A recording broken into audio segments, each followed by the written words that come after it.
Hi hello నమస్తే welcome to holistic Telugu channel. ఎలా ఉన్నారు? అందరూ బాగున్నారా? నేనైతే చాలా బాగున్నానండి. చాలా రోజుల తర్వాత కూడా ఇలా కెమెరా ముందుకు రావడం అయితే జరిగింది. అది కూడా వైట్ బోర్డు మీద అన్నమాట. చాలా సంవత్సరాల తర్వాత నేను మళ్ళీ ఈ సీనరీతో నేను కనపడటం. మీకు తెలుసు కదండి, నేను కాలేజ్లో వర్క్ చేస్తున్నాను. అలాగే అక్కడ వర్క్, నెక్స్ట్ ఇంటి దగ్గర వర్క్ కూడా నేను మేనేజ్ చేసుకునేసరికి నాకు 24 hours టైం అయితే అలా సరిపోతుంది అనమాట పిల్లలతో కూడా. సో నాకు ఎప్పుడైనా హాలిడేస్ వస్తేనే నేను ఇలా ప్లాన్ చేసుకోవాల్సి వస్తుంది వీడియోస్కి. ఈరోజు వీడియోలో మనం నేర్చుకోవాల్సింది ఏంటంటే ప్రొడక్షన్ డ్రాయింగ్ అండి. మనం ఆల్రెడీ 2 డ్రాయింగ్స్ అనేవి మనం కంప్లీట్ చేసాం. ఇంజనీరింగ్ డ్రాయింగ్ అలాగే మిషన్ డ్రాయింగ్. మిషన్ డ్రాయింగ్లో మనం ఏం నేర్చుకున్నాం? మెకానికల్ కాంపోనెంట్స్ ఏవైతే ఉన్నాయో వాటిని ఎలా డ్రా చేయాలి ఏంటి అనేది మనం నేర్చుకున్నాం కదా.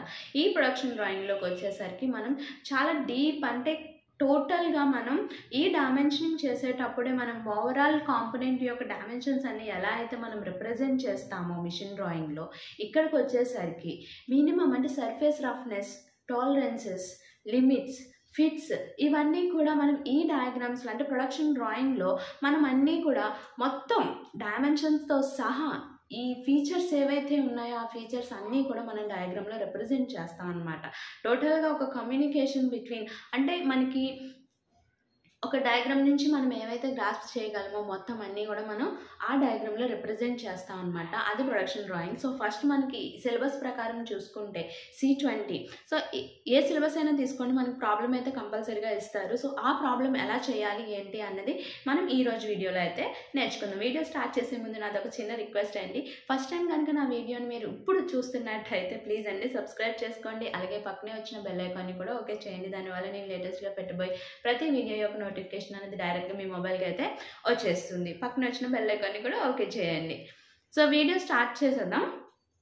సో వీడియో స్టార్ట్ చేసే ముందు production drawing text book 3 authors, okay, C20 book అనమాట ఇది. So C20 production drawing book అయితే మీరు తీసుకోండి. దీని నుంచి టేబుల్స్ అయితే మీకు చెప్తాను, ఓకే. సో ఫస్ట్ మనకి ఏంటంటే ఫిట్స్ అనేవి తెలియాలండి. ఏంటంటే ఫిట్స్. సో మనకి ఈ ఫిట్స్ అనేవి చాలా ఇంపార్టెంట్ మనకి. నేనైతే ఈ వీడియోలో చాలా సింపుల్గా నేనైతే చెప్పేస్తాను. సో దాన్ని మీరు నేర్చుకొని గుర్తుపెట్టుకుంటే సరిపోతుంది. నేను ఏవైతే చెప్తున్నానో అలా మనం ప్రాక్టీస్ చేస్తే ఈ 5 మార్క్స్ ఈ ఫిట్స్ నుంచి మనకు ఒక ప్రాబ్లం అయితే వస్తుంది. సో ఈ ప్రాబ్లం నుంచి మనకి 5 మార్క్స్ అయితే రావడం జరుగుతుంది. ఈ రోజు వీడియోలో ఏంటంటే ఈ 5 మార్క్స్ మనం ఎలా స్కోర్ చేయాలి అన్నది ఈ వీడియోలో అయితే నేర్చుకుందాం.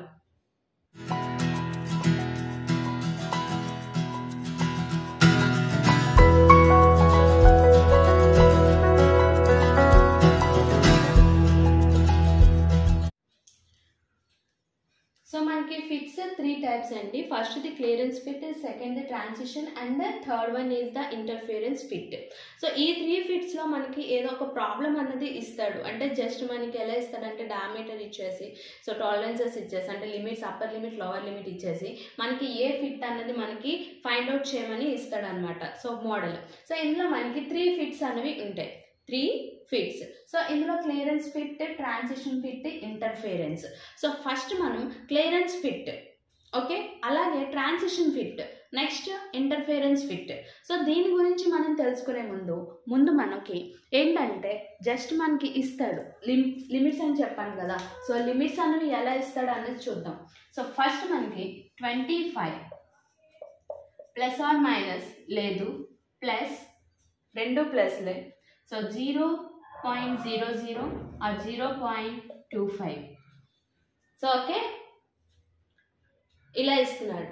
ఇలా ఇచ్చినప్పుడు మనకి ఏమవుతుంది, ఇది లోవర్ లిమిట్, ఇది అప్పర్ లిమిట్. సో ఇప్పుడు 25కి లోవర్ లిమిట్ ఏమవుతుందండి? So 25 plus 0.00 equal to 25.00 is the lower limit అవుతుంది, ఓకే. అప్పర్ లిమిట్కి వచ్చేసరికి ఏమవుతుంది? 25 ప్లస్ 0.25 ఈక్వల్ టు 25.25 అన్నది అవుతుంది, ఓకే. ఇలాగా మనకి లిమిట్స్ అన్నవి ఇస్తాడు. ఈ లిమిట్స్లో నుంచి మనకి ఈ అప్పర్ లిమిట్, లోవర్ లిమిట్ అన్నది మనం ఫైండ్ అవుట్ చేస్తాం. సో ఫస్ట్ మనకి కొన్ని ఫార్ములాస్ కంపల్సరీగా మనకి గుర్తుండాలి. సో ఇక్కడ నేను హోల్ ఇది షాఫ్ట్ ఇది. సో హోల్లోకి నేను షాఫ్ట్ని ఇన్సర్ట్ చేయాలి. ఎక్కడైతే ఈ ఫిట్స్ ఏవైతే ఉన్నాయో ఈ ఫిట్స్ గురించి తెలియాలి అంటే మనకి 2 మెటింగ్ పార్ట్స్ ఎక్కడైతే ఉంటాయో అక్కడ మాత్రమే మనం ఈ ఫిట్స్ని కన్సిడర్ చేస్తాం. ఇక్కడ హోల్, ఇక్కడ షాఫ్ట్. ఈ హోల్ ఇన్నర్ది వచ్చేసరికి అంటే ఇంటర్ డైమెన్షన్ వచ్చేసరికి మనకి 29.95 అండ్ అవుటర్ది వచ్చేసరికి 30. ఓకే, సో షాఫ్ట్ది కూడా 29.85, 29.90. సో ఇక్కడ మనం ఫార్ములా ఏంటి అంటే షాఫ్ట్ టాలరెన్సెస్. ఈ షాఫ్ట్ టాలరెన్సెస్ కావాలి అంటే maximum value of the shaft minus minimum value of the shaft. So ఇక్కడ మనకి maximum value of the shaft ఎక్కడుంది? ఇది మ్యాక్సిమం వాల్యూ, ఇదేమవుతుంది? మినిమం వాల్యూ అవుతుంది. ఓకే, సో మ్యాక్సిమం వాల్యూ ఎంత వచ్చిందండి మనకి? 29.90 మైనస్ మినిమం వాల్యూ 29.85. ఆన్సర్ ఎంత వస్తుంది? ఇక్కడ నేను రాస్తున్నాను 0.05. అంటే షాఫ్ట్ టాలరెన్సెస్ ఎంత అండి? 0.05. నెక్స్ట్ అలాగే మనం హోల్ టాలరెన్సెస్ అనేది ఫైండ్ అవుట్ చేయాలి.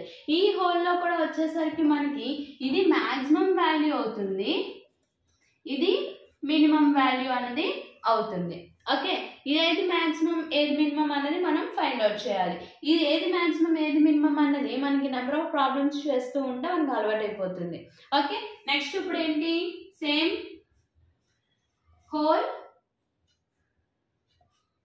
హోల్ టాలరెన్సెస్ అనేది ఫైండ్ అవుట్ చేయాలి. హోల్ టాలరెన్సెస్ కి కూడా ఫార్ములా ఏంటంటే maximum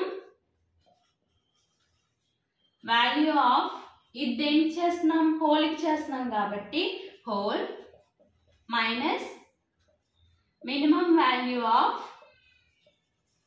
whole. Okay, clear? So maximum value ఎంత అండి? 30.00 minus minimum value 29.95. That is equal to 0.05 అనేది వచ్చింది. సో ఇలా మనం షాఫ్ట్ టాలరెన్సెస్, హోల్ టాలరెన్సెస్ అనేది ఫైండ్ అవుట్ చేయాలి. ఇలా ఫైండ్ అవుట్ చేసిన తర్వాత మనం క్లియరెన్స్ అనేది ఫైండ్ అవుట్ చేయాలి. ఏంటంటే క్లియరెన్స్. ఈ క్లియరెన్స్ అన్నది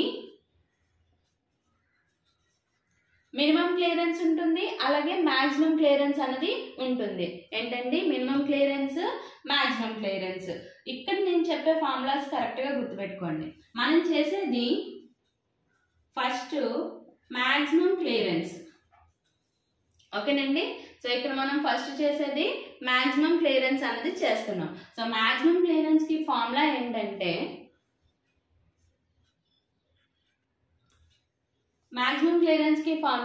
ఇక్కడ ఏంటంటే మాక్సిమం ఇస్తున్నాం కాబట్టి, మాక్సిమం చేస్తున్నాం కాబట్టి, సో మాక్సిమం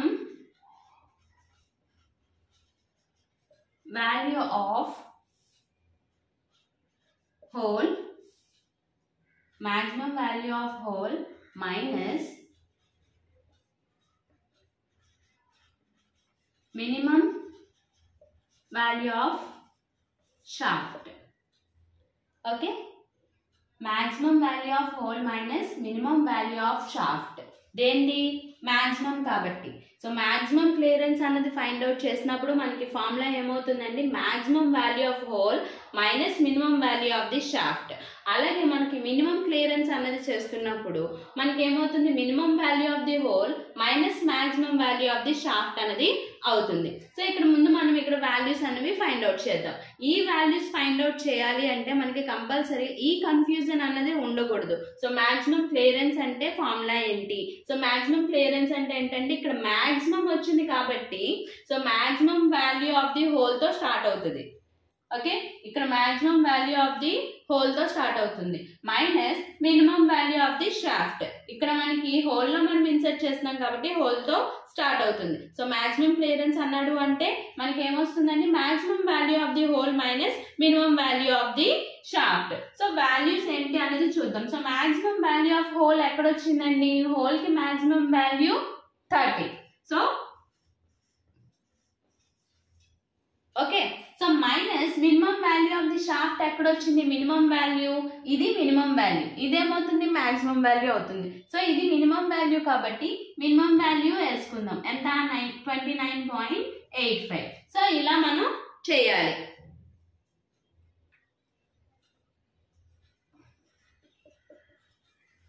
సో మనకి ఆన్సర్ ఎంత వచ్చిందండి 0.15 అన్నది వచ్చింది.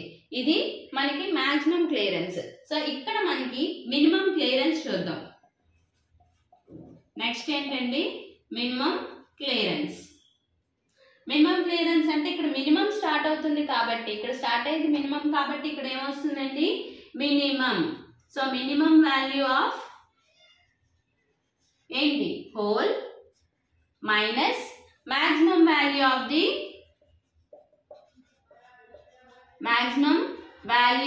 the shaft. ఓకేనండి. So minimum value of hole ఎంత ఇచ్చాడు మనకి ఇక్కడ minimum value 29.95 minimum hole value ఇది. సో నెక్స్ట్ మనకి మాక్సిమం వాల్యూ ఆఫ్ హోల్ ఏమి ఇచ్చాడు మాక్సిమం వాల్యూ సో 29.90. ఓకేనండి. ఇక్కడ మాక్సిమం వచ్చినప్పుడు ఇక్కడ maximum of the hole minus minimum value of the shaft వస్తుంది. ఇక్కడ మినిమం క్లియరెన్స్ వచ్చినప్పుడు minimum value of hole minus maximum value of the shaft అనేది వస్తుంది. మీరు ఇది గుర్తుపెట్టుకోవాలి కంపల్సరీగా. సో మనకి ఇక్కడ 0.05 అన్నది వచ్చింది ఆన్సర్. ఇప్పుడు మనకి ఇది ఏ ఫిట్ అన్నది మనకి తెలీదు. ఓకే, ఏ ఫిట్ అనేది తెలీదు కానీ మనకి ఏంటి 3 టైప్స్ ఆఫ్ ఫిట్స్ గురించి మనకి తెలుసు. ఆ 3 టైప్స్ ఆఫ్ ఫిట్స్ ఏంటంటే first one clearance, second one transition, third one interference. So ఇక్కడ మనకి ఎప్పుడైతే ఈ మాక్సిమం క్లియరెన్సెస్ చేస్తామో ఈ రెండు కూడా ఈ 2 వాల్యూస్ ఏవైతే ఉన్నాయో ఈ 2 వాల్యూస్ కూడా మనకి పాజిటివ్ వస్తే ఓకే, ఈ 2 వాల్యూస్ కూడా మనకి పాజిటివ్ వస్తే కనుక అది మనకి క్లియరెన్స్ ఫిట్. ఏంటండి 2 వాల్యూస్ కూడా మనకి పాజిటివ్ వచ్చింది అంటే అది కంపల్సరీగా ఏ ఫిట్ అండి క్లియరెన్స్ ఫిట్. ఒక వాల్యూ ప్లస్ ఇంకోటి అంటే ఇది ప్లస్ ఇది మైనస్ వాల్యూస్ వచ్చాయి, ఇది ప్లస్ ఇది మైనస్ వాల్యూస్ వచ్చాయి. ఇలా వచ్చినప్పుడు అదేం ఫిట్ అవుతుంది ట్రాన్సిషన్ ఫిట్ అవుతుంది. ఏం ఫిట్ అవుతుందండి ట్రాన్సిషన్ ఫిట్ అన్నది అవుతుంది. సో థర్డ్ వన్ వచ్చేసరికి ఇంకేంటుంది ఇంటర్ఫిరెన్స్. ఇంటర్ఫిరెన్స్కి వచ్చేసరికి మొత్తం ఈ 2 వాల్యూస్ కూడా నెగిటివ్ వాల్యూసే వస్తాయి. ఇలా నెగిటివ్ వాల్యూస్ వస్తే అది ఇంటర్ఫిరెన్స్ ఫిట్. సో ఫార్ములాస్ మాత్రం కామన్, ఇవి ఇంకేమి చేంజ్ అవ్వవు. ఓకేనా, అర్థమవుతుందా నేను చెప్పింది? సో ఫస్ట్ ఇది షాఫ్ట్ టాలరెన్సెస్ ఒక్కొక్కసారి ఫైండ్ అవుట్ చేయమంటాడు, next hole tolerances find out చేయమంటాడు, తర్వాత maximum clearance minimum clearance. Okay, ఒక్కొక్కసారి ఈ మాక్సిమం క్లియరెన్స్ ని మనం ఏమంటారు అలవెన్సెస్ అని కూడా అంటారు. Okay, allowances, tolerances, clearance. ఓకేనండి. సో వీటన్నిటికీ ఫార్ములాస్ ఇవే అవుతాయి. ఇందులో మనకి మాక్సిమం క్లియరెన్స్ అలాగే మినిమం క్లియరెన్స్ ని ఈ 2 వాల్యూస్ ని బట్టే మనకి ఇది ఏ టైప్ ఆఫ్ ఫిట్ అనేది మనం డిసైడ్ అవుతాం. సో ఇక్కడ మనకి మాక్సిమం క్లియరెన్స్ మినిమం క్లియరెన్స్ ఇక్కడ పాజిటివ్ వాల్యూస్ వచ్చాయి. సో పాజిటివ్ వాల్యూస్ వచ్చాయి అంటే అదేం ఫిట్ అండి క్లియరెన్స్ ఫిట్ మనకి. ఓకే, అది మనకి ఏమవుతుంది క్లియరెన్స్ ఫిట్ అవుతుంది. ఒక వాల్యూ ప్లస్ ఒక వాల్యూ మైనస్ వచ్చిందంటే అదేం ఫిట్ అవుతుంది ట్రాన్సిషన్ ఫిట్ అనేది అవుతుంది. ఓకే, అది ట్రాన్సిషన్ ఫిట్. రెండు వాల్యూస్ కూడా మనకి నెగిటివే వస్తే అది ఇంటర్ఫిరెన్స్ ఫిట్ అనేది అవుతుంది. ఓకేనా, ఇంటర్ఫిరెన్స్ ఫిట్. సో ఇలా మనకి ప్రాబ్లం ఇచ్చినప్పుడు అది ఏ టైప్ ఆఫ్ ఫిట్ అనేది మనం ఫైండ్ అవుట్ చేయాల్సి ఉంటే మనం బేసిక్గా ఈ 3 గుర్తుపెట్టేసుకుంటే చాలా ఈజీగా అయిపోతుంది. ఓకేనా, క్లియరా? మనం ఒక ప్రాబ్లం అయితే చేద్దామో ఇప్పుడు మీకు అర్థమైందని నేను అనుకుంటున్నాను.